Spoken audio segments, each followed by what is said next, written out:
জলপাইগুড়িতে শহরে একটা র্যালি করবেন, আপনারা পোস্টার ছেড়ে দিচ্ছেন বিজেপির, এমন অভিযোগ বিজেপির তরফে। আমি তো শুনলাম ওখানে শুভেন্দুকে যারা দেখতে পারে না আদি বিজেপি তারা ছিঁড়ছে। ওরা আগে ঠিক করে নি, টস করে আদি বিজেপি ছিঁড়বে না তৎকাল বিজেপি ছিঁড়বে, আমাদের দিকে ঘোরাচ্ছে। রাজ্যের প্রকল্পগুলো টাকা দিচ্ছে না, তো লাগাতার সময় বেরোচ্ছে, বোঝাগুলো বাড়ছে, তো এই যে রাজ্যের প্রকল্পগুলো টাকা দেওয়ার ক্ষেত্রে তাদের বাধা কোথায়? এটা কি প্রতিহিংসা? কেন্দ্র তো টাকাই দিতে চাইছে। কেন্দ্র তো রাজ্যকে একটা আর্থিক অবরোধের মুখে ফেলতে চাইছে। একদিকে কেন্দ্রীয় এজেন্সিগুলির অপব্যবহার, একদিকে একেবারে ব্যক্তিগত স্তরে নেবে কুৎসা একটা মিথ্যা বাতাবরণ তৈরি করার চেষ্টা, আর অন্যদিকে আর্থিক অবরোধ, অর্থাৎ রাজ্যের স্কিমগুলি রাজ্য সরকারের যাতে কাজ করতে অসুবিধা হয়, উন্নয়ন আটকে যায়, মানুষের কর্মসংস্থানে বিঘ্ন ঘটে। তাহলে রাজ্য থেকে টাকা তুলছে কেন্দ্র, কেন্দ্র ট্যাক্সটা পাচ্ছে কোত্থেকে? সেটা তো রাজ্য থেকে নিয়ে যাচ্ছে, তার রাজ্যের শেয়ারটা রাজ্যকে দেবে না, কি কথা? বাংলার বুক থেকে যে বাসিন্দারা টাকা দিচ্ছেন, ট্যাক্স দিচ্ছেন, তার শেয়ারটা বাংলায় আসবে না? হয় নাই কখনো। কেন্দ্রীয় সরকার পুরোদস্তুর প্রতিহিংসা পরায়ণ একটা দৃষ্টিভঙ্গি থেকে এই কীর্তি করছে। মমতা বন্দ্যোপাধ্যায়ের মুখে আমরা লাগাতার ভাবে শুনেছি মোদীর বিরুদ্ধে একটা বিরোধীদের মোর্চা গঠনের ব্যাপারে বারংবার তিনি উদ্যোগ নিয়েছেন, সেভাবে একটা বাস্তবায়িত হওয়ার চিত্রটা স্পষ্ট ছিল না। আজকে নীতিশ কুমার যাচ্ছেন দিল্লিতে, সেখানে বৈঠক করবেন রাহুল গান্ধী, কেজরিওয়াল, শীতলা ইয়েচুরি সহ বিভিন্ন নেতাদের সঙ্গে। তাহলে কি বিরোধী জোটের ব্যাটনটা নীতিশের হাতে? এইগুলো কোনো বিষয়ই না। মমতা বন্দ্যোপাধ্যায় করেছেন, আগামী দিন আবার কোনো বৈঠকে মমতা বন্দ্যোপাধ্যায় থাকতে পারেন। আজকে নীতিশ কুমার যাচ্ছেন বলে শোনা যাচ্ছে, তার মানে এর হাতে আছে ওর হাতে নেই। এক একদিন কেউ দিল্লি যাবেন আর ব্যাটন তার হাতে থাকবে, এইভাবে বিচার করাটার কোনো ভিত্তিই নেই। পরেশ পালকে ডাকা হয়েছে ভোট পরবর্তী হিংসায়, আজকে তিনি সিবিআই দপ্তরে হাজিরা দিয়েছেন। পরেশ পাল বেরিয়ে গেছেন এবং বলেছেন যতবার ডাকবেন ততবার আসবেন। ওরকম আর বিজেপিকে যতবার খেলবি ততবার হারবি। অনুব্রত ছায়া সঙ্গী পুরসভার ড্রাইভার, তার সম্পত্তি হদিশ পাওয়া গেছে 72টা সম্পত্তি। 72টা সম্পত্তি আমি বলতে পারবো না, দলের গুরুত্বপূর্ণ যারই হোক, যেটা তদন্ত সাপেক্ষ এবং সেটা তার আবার কে, এটা আমার পক্ষে বলা সম্ভব না। ভোট পরবর্তী হিংসাটা নিয়ে কি বলবেন? না,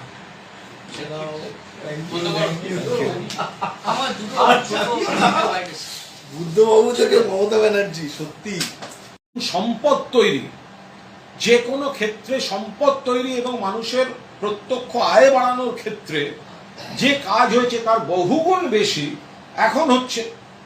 ফলে এখন টাকার চাহিদাটাও নিশ্চিতভাবে বেশি, যে টাকা দিয়ে আবার মানুষেরই উপকার করা হচ্ছে। ফলে এই তুলনাটা আসতে পারে না।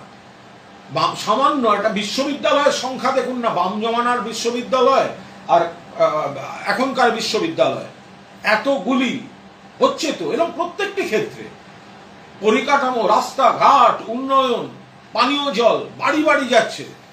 ফলে এখন যে কাজটা চলছে সেই কাজের জন্য টাকা এবং সরাসরি গরিব মানুষের হাতে টাকা পৌঁছে দেয়া, এই দুটোতেই টাকার চাহিদাটাও বাড়ছে, এটা তো মানতে হবে সেই জায়গায়। কিন্তু পুরনো ঋণের ফাঁদ আর এখনকার প্রাপ্য কেন্দ্র যেটা বৈষম্য করে আটকেছে, এই দুটি পশ্চিমবঙ্গের উপর বোঝা চাপাচ্ছে এই বিজেপি আর সিপিএম। বলছি, রাজ্য সরকারের অন্তত একাধিক প্রকল্প রয়েছে, প্রায় 40টার কাছাকাছি, যেগুলোতে স্ত্রী যুক্ত আছে, কন্যাশ্রী, রূপশ্রী, এবং জানিয়ে লাগাতার বিজেপিকে দেখতে পাওয়া যায় বিভিন্ন নেতারা রাজ্য সরকারকে কটাক্ষ করে।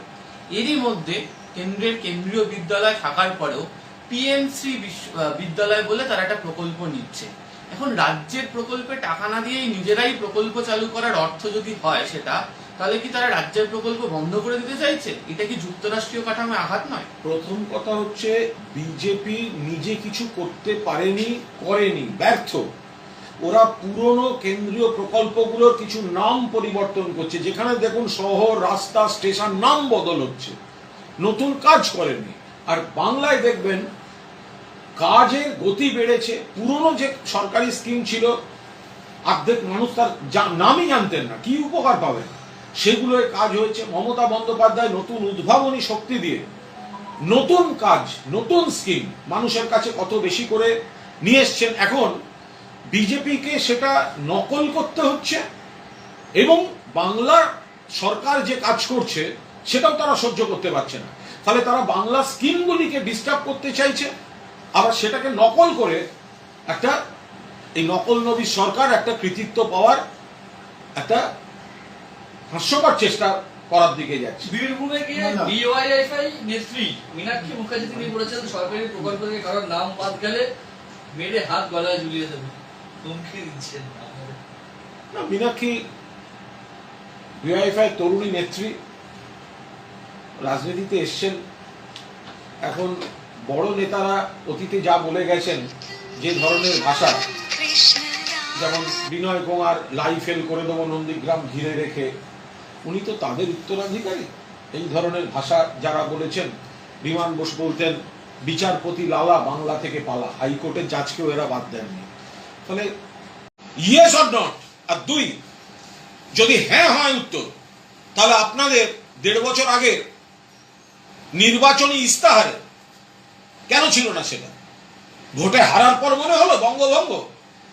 বলছি দুটো জিনিস, একটা হচ্ছে যে গতকাল মুখ্যমন্ত্রী তিনি বলেছেন যে কোষাগার শূন্য, সেই চিন্তায় তার ঘুম হয় না রাতে। আবার গতকালই দিল্লি থেকে একটি রিপোর্ট প্রকাশ্যে এসেছে, যেখানে দেখতে পাওয়া যাচ্ছে যে পশ্চিমবঙ্গ প্রথম 5টা রাজ্যের মধ্যে যারা ঋণের টাকা তাড়াতাড়ি পরিশোধ করে, কিন্তু পূর্বের ঋণ এতটাই মানে রাজ্যের মাথায় চাপা পড়ে রয়েছে যে পশ্চিমবঙ্গ লাভের অঙ্কটা নিতে পারে না বা রাজস্ব আদায় থেকে টাকা বেরিয়ে যায়। এইটা বারবার মুখ্যমন্ত্রী তুলেছেন, পশ্চিমবঙ্গ সরকার তুলেছে, যে আমরা যখন ক্ষমতায় এসেছি, তৃণমূল কংগ্রেস যখন সরকার পরিচালনার দায়িত্বে এসেছে 2011 সালে, তার আগে থেকেই ঋণের জালে জড়িয়ে আছে পশ্চিমবঙ্গ। বাম সরকারের ভুল আর্থিক নীতি, পরের পর ভুল পদক্ষেপের জন্য। ফলে আজকে কেন্দ্রীয় সরকারকেও মানতে হচ্ছে, কেন্দ্রের সরকারের বিজেপি সরকারের রিপোর্টে বলতে হচ্ছে যে ঋণ শোধের ক্ষেত্রে পশ্চিমবঙ্গ সফল এবং একদম ওপর দিকে রয়েছে ঋণ শোধের সাফল্যে, ঋণ শোধের প্রবণতায়। কিন্তু যেহেতু পুরনো ঋণের জালে জড়িয়ে রয়েছে পশ্চিমবঙ্গ, তাই এখন দ্রুত ঋণ শোধের যে প্রবণতা, তার পুরো আর্থিক লাভটা পশ্চিমবঙ্গ সরকার নিতে পারছে না। ফলে এটা একটা বাস্তব চিত্র, এটা আমরা বারবার বোঝাবার চেষ্টা করেছি। এক, যে পুরনো ঋণ, পুরনো বোঝা, পুরনো ঘাটতি যেভাবে আর্থিক কাঠামোটাকে অন্তঃশ্বাস শূন্য করে রেখে গেছে বামফ্রন্ট সরকার, সেখানে ভুগতে হচ্ছে তৃণমূল সরকারকে। আর দুই, প্রতিহিংসাপরায়ণ বৈষম্যমূলক আচরণে যেভাবে বাংলা থেকে তুলে নিয়ে যাওয়া টাকা, তার বাংলার ন্যায্যত প্রাপ্য অংশ 1 লক্ষ কোটি টাকার বেশি হয়ে গেছে, কেন্দ্রীয় সরকার এখন দিচ্ছে না। অর্থাৎ অতীতের পাপ করে গেছে সিপিএম, আর এখনকার পাপ হচ্ছে বিজেপি। এরা হাতে হাত মিলিয়ে পশ্চিমবঙ্গকে, মানুষকে কষ্ট দিয়ে নিজেদের রাগ মেটাচ্ছে, কারণ তারা রাজনৈতিকভাবে প্রত্যাখ্যাত হয়েছেন বাংলার মানুষের কাছ থেকে। বিরোধীরা এ প্রসঙ্গে আরেকটা কথা বলেন যে 34 বছরে যে পরিমাণ ঋণ হয়েছিল, মমতা বন্দ্যোপাধ্যায়ের 10 বছরে বাজার থেকে তার প্রায় 2 গুণ 3 গুণ বেশি ঋণ নেওয়া হয়েছে কাজের। বিরোধীরা যদি দেখবেন, বা বামেরা মূলত বাম জমানায় যখন যে জনসংখ্যা ছিল, তার থেকে এখন জনসংখ্যা বেশি হয়েছে। বাম জমানায় সরকার মানুষের পাশে যতখানি দাঁড়াতেন, তার থেকে বহুগুণ বেশি এখানে দাঁড়াচ্ছেন। বাম জমানায় নতুন তুলে ধরা সেটি হচ্ছে যে তৃণমূল কংগ্রেসের সর্বভারতীয় সাধারণ সম্পাদক অভিষেক বন্দ্যোপাধ্যায় খুব স্পষ্টভাবে বলেছিলেন যে এই যে বিজেপি, শুভেন্দু, ওরা যে এই কয়লা কয়লা কয়লা এগুলি বলে, এটার একদিকে যেমন এই কয়লা বলুন বা গরু বলুন, পাচার মানে বিএসএফ, বর্ডার, তাদের দায়িত্ব, পুলিশ নয়। অকারণ তৃণমূলের দিকে আঙুল তোলা হচ্ছে। তারপরেও অভিষেক খুব স্পষ্টভাবে বলেছেন যে কয়লা পাচার কাণ্ডে যার নাম অভিযুক্ত হিসেবে আসছে বিনয় মিশ্র, তো তার সঙ্গে শুভেন্দু অধিকারীর কথোপকথনে একটি অডিও ক্লিপ আছে, তিনি সেটা কোর্টে প্রডিউস করতে বা পেশ করতে, সাবমিট করতে প্রস্তুত। তো আমরা এখনো পর্যন্ত দেখছি যে শুভেন্দু অধিকারী তিনি প্রচুর বড় বড় কথা বলছেন, তিনি নানা ধরনের কুৎসা করছেন, কিন্তু কথা বলিনি এই শব্দটিও বলছেন না। আর কোনো মানহানির মামলাও অভিষেকের বিরুদ্ধে করছেন না। আমরা তো বলছি যে অভিষেক বন্দ্যোপাধ্যায় বলেছেন যে এই কয়লা কাণ্ডে অভিযুক্ত বিনয় মিশ্রর সঙ্গে শুভেন্দু অধিকারী কথা বলেছেন, তার অডিও ক্লিপ অভিষেকের কাছে আছে এবং অভিষেক বলেছেন সেটি কোর্টে পেশ করবেন। যদি না থাকে, শুভেন্দু অধিকারী কেন বলছেন না আমি কথা বলিনি? তিনি কখনো বলছেন আমার ফোন থেকে বলিনি, কখনো বলছেন আমার গলা বিকৃত করা হয়েছে। এসব ঘুরিয়ে পেঁচিয়ে এখনো একবারও বলেননি আমি কথা বলিনি। এবং শুভেন্দু অধিকারী যদি বাপের বেটা হয়ে থাকেন, অভিষেক পরিষ্কার বলেছেন যে বিনয় মিশ্রর সঙ্গে শুভেন্দু অধিকারীর কথা হয়েছে। কেন মানহানির মামলা করছেন না শুভেন্দু অধিকারী? বেলা যে গড়িয়ে যায়, মানহানির মামলা কবে হবে? কথায় কথায় কথায় কথায় একে চিঠি তাকে চিঠি, মানহানির মামলা, আইনজীবীর চিঠি কোথায় গেল?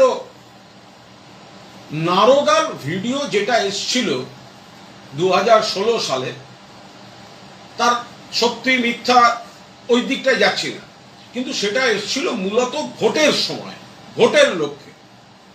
এবার কে নিয়েছেন, কি নিয়েছেন, কেন নিয়েছেন পরের কথা। সিবিআই এর এফআইআর নেম শুভেন্দু অধিকারী গ্রেপ্তার হচ্ছেন না কেন পরের কথা, কিন্তু ওটা মূলত ভোট